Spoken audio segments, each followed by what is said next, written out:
Queridos, se você fizer, preste atenção aqui, se você fizer uma pesquisa e perguntar para as pessoas, você quer viver a vontade de Deus? Numa pesquisa rápida, queridos, eu acredito que acima de 90% das pessoas vão falar assim, eu quero sim viver a vontade de Deus.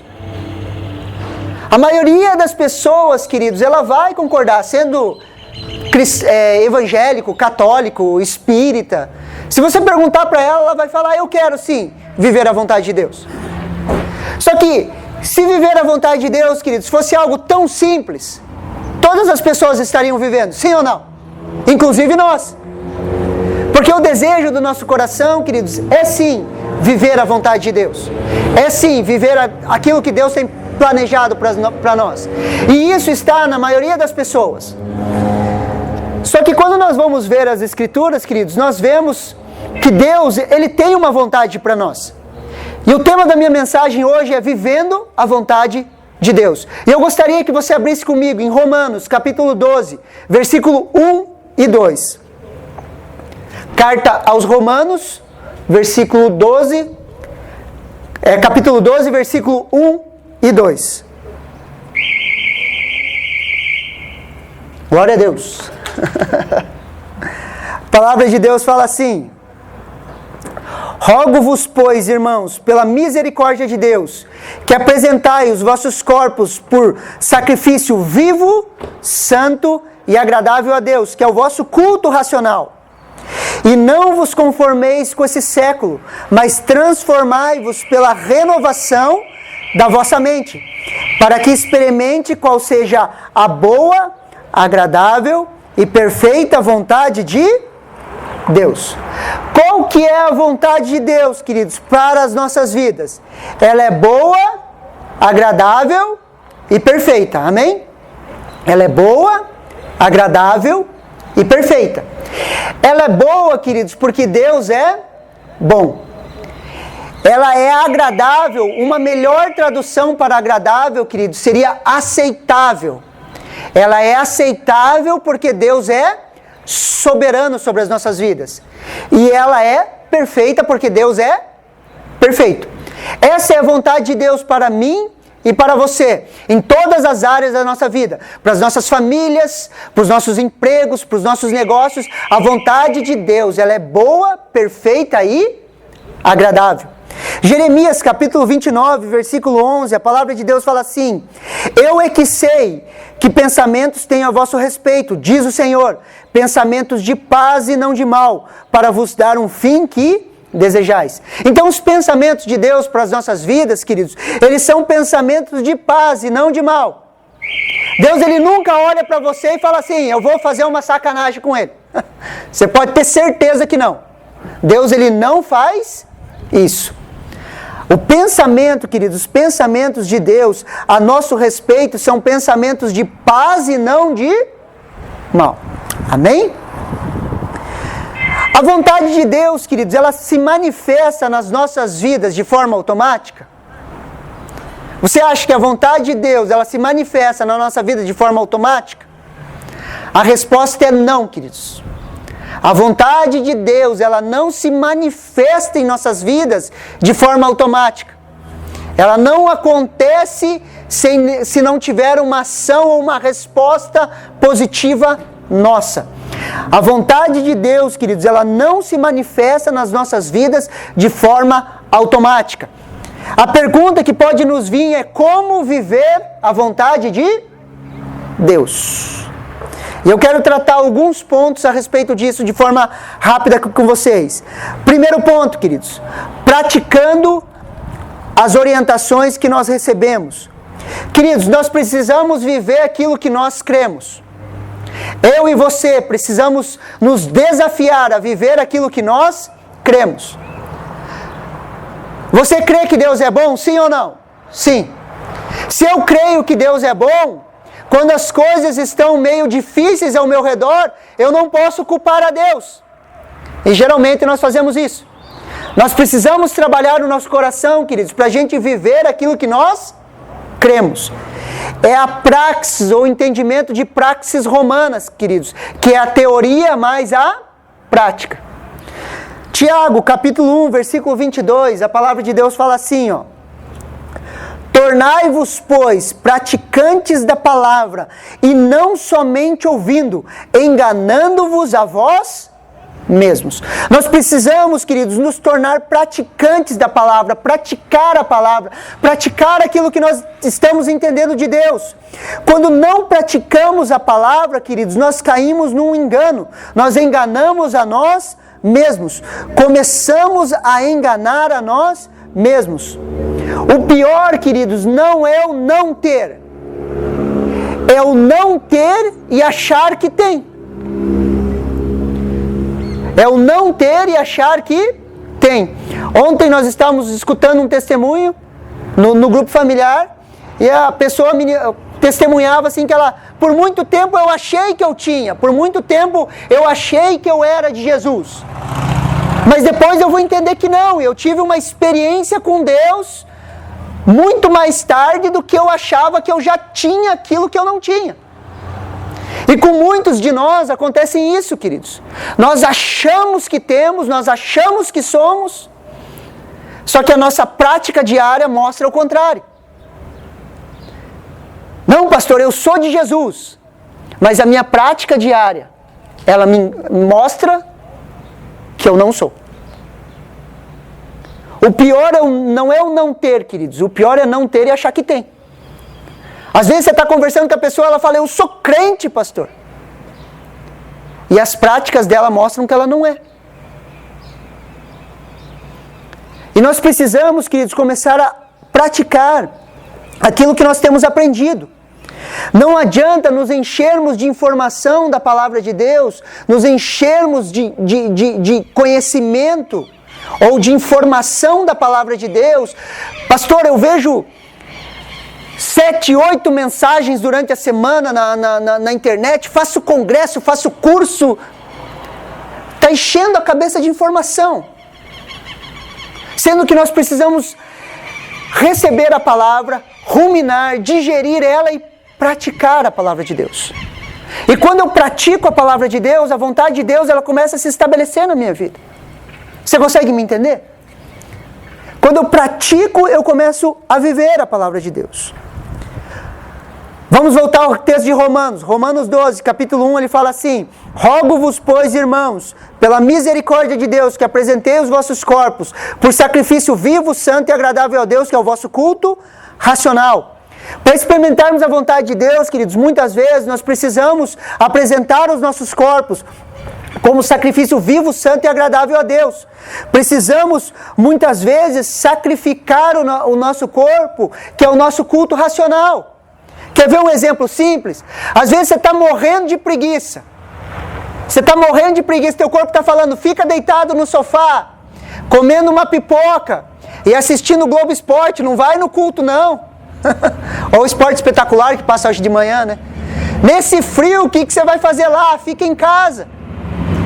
Muitas vezes nós temos isso e nós temos que apresentar os nossos corpos como um sacrifício vivo, santo e agradável a Deus. Pegamos o nosso corpo e fala, vamos carcaça, que nós vamos lá adorar a Deus.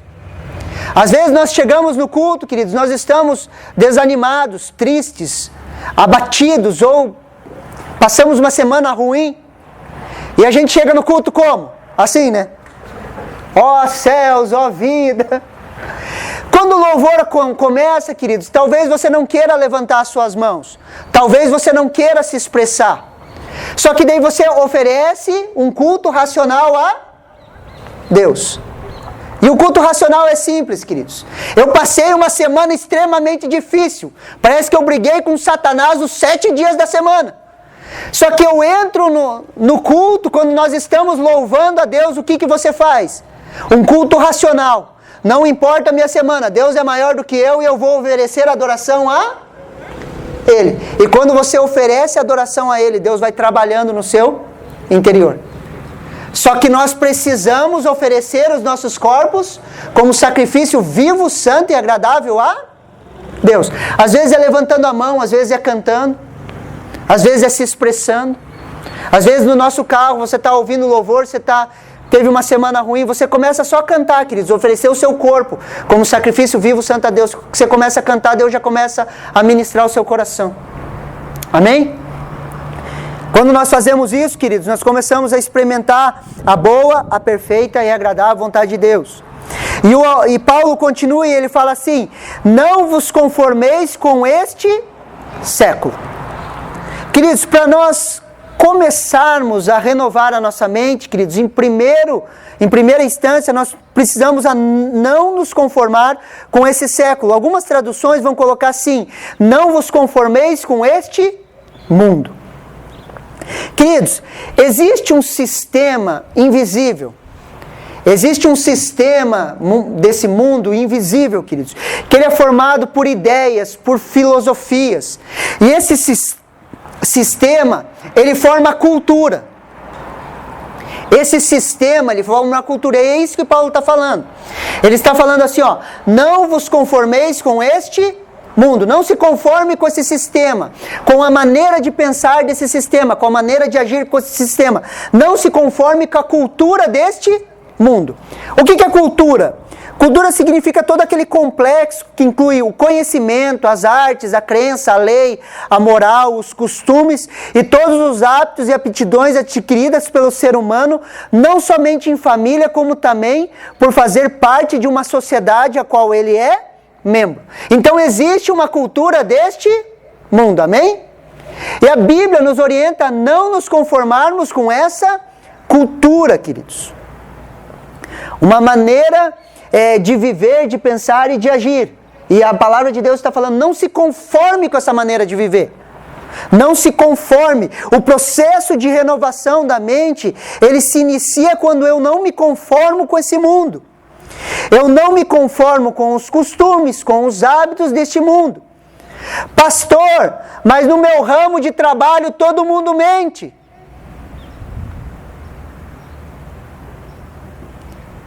Eu minto também para vender as minhas coisas. Queridos, não, absolutamente não.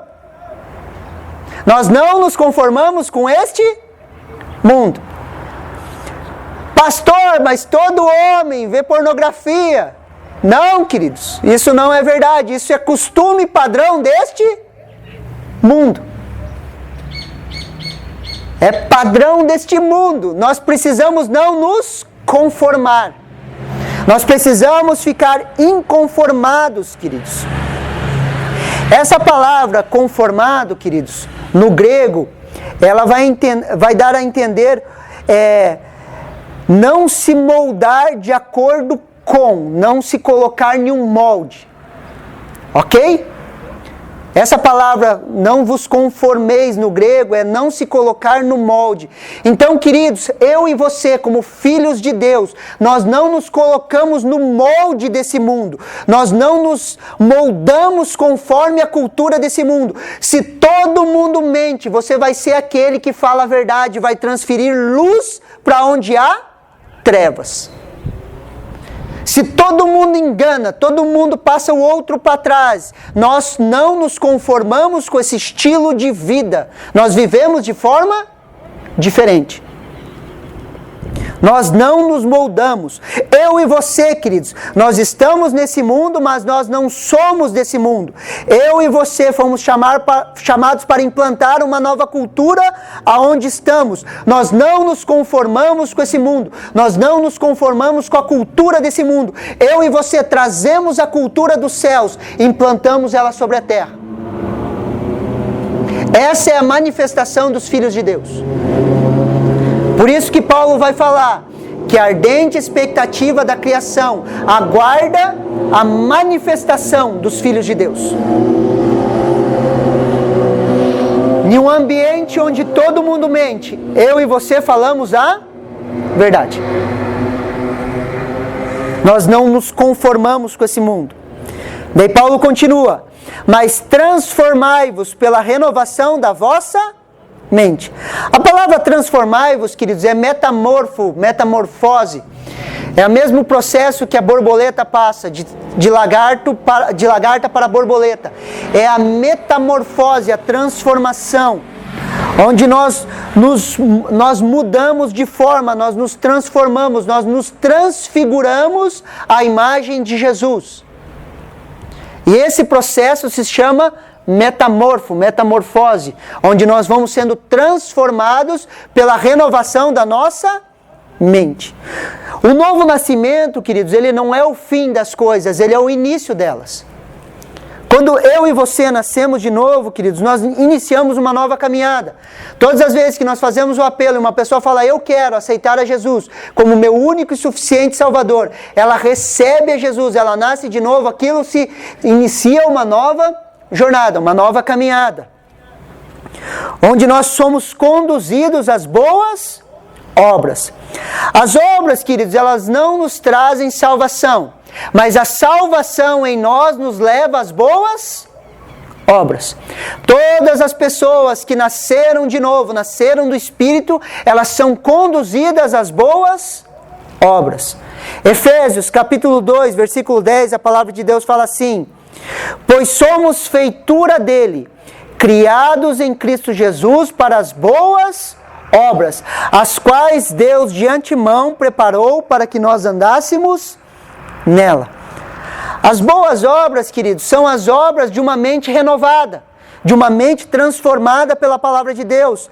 As boas obras são a expressão da boa, agradável e perfeita vontade de Deus nas nossas vidas. As boas obras, queridos, ela busca servir o outro. Tanto os frutos como os dons espirituais servem para servir as outras pessoas.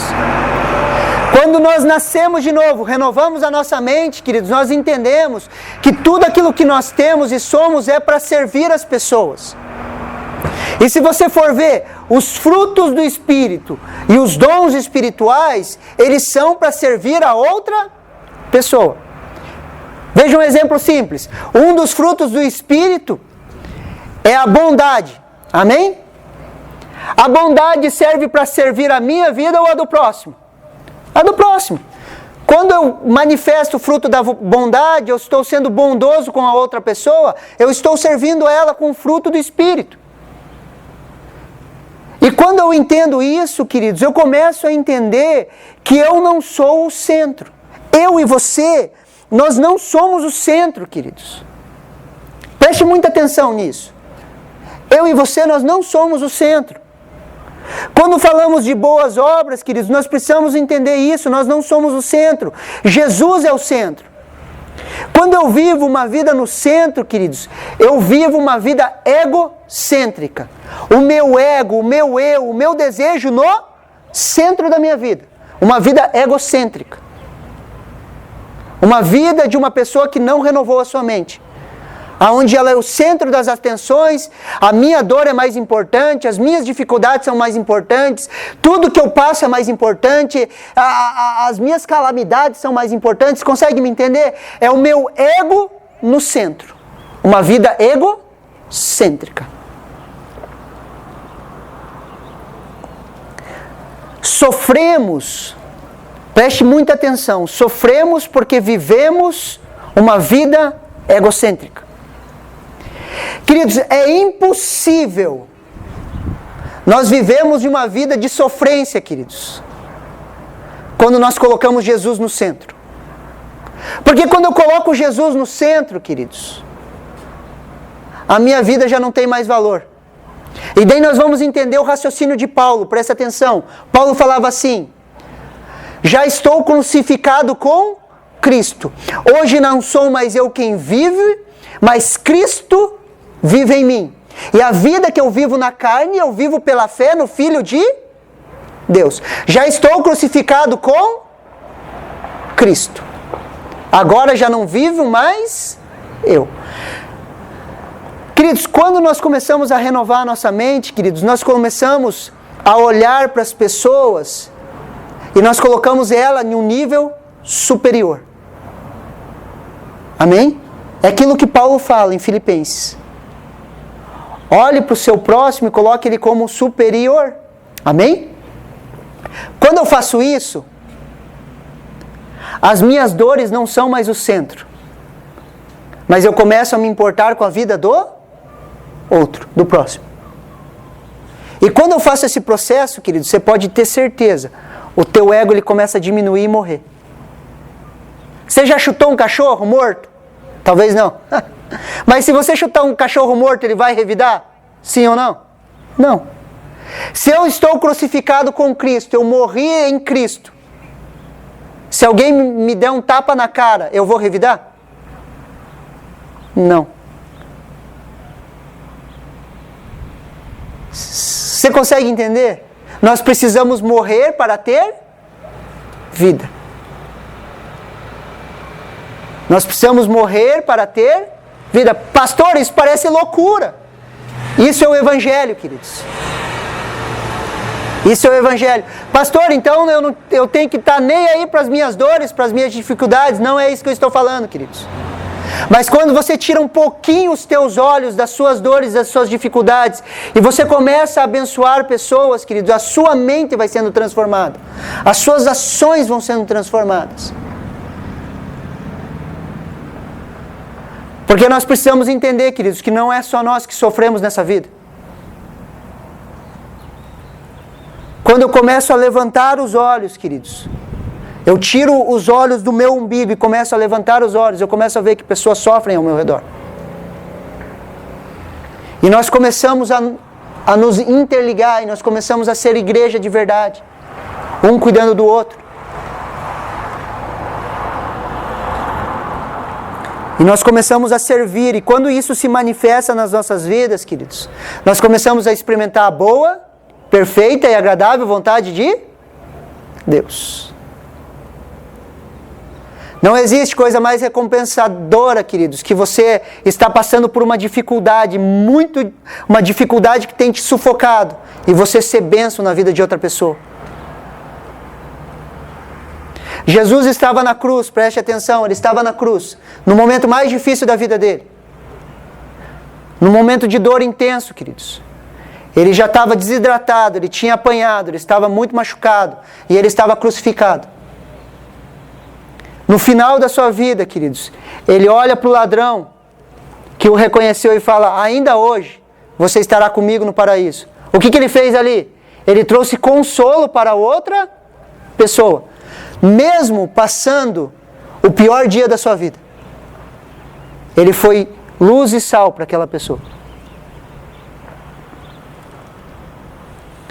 Transformai-vos pela renovação da vossa mente. Existe, queridos, uma metamorfose, uma transformação. Mas como que isso acontece? Como que essa mudança de mente acontece, queridos? Como que isso acontece? Como essa metamorfose acontece na nossa mente? Na nossa vida? Ela acontece através da renovação da nossa mente. E como renovamos a nossa mente, queridos? Como que nós fazemos esse processo? Eu e você, nós somos o que nós pensamos.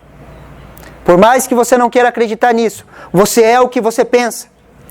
Quem dominar os nossos pensamentos, queridos, domina as nossas ações. Por isso que nós temos uma guerra na nossa mente. Nós temos uma guerra dentro da nossa cabeça. Nós temos uma guerra, queridos, invisível dentro da nossa mente. Muitas vezes você está feliz da vida, de repente vem um dardo de desânimo. E de repente você está desanimado. Por isso que nessa guerra nós precisamos ser intencionais, queridos. Nós precisamos declarar guerra nos nossos pensamentos. Nós não podemos aceitar qualquer pensamento.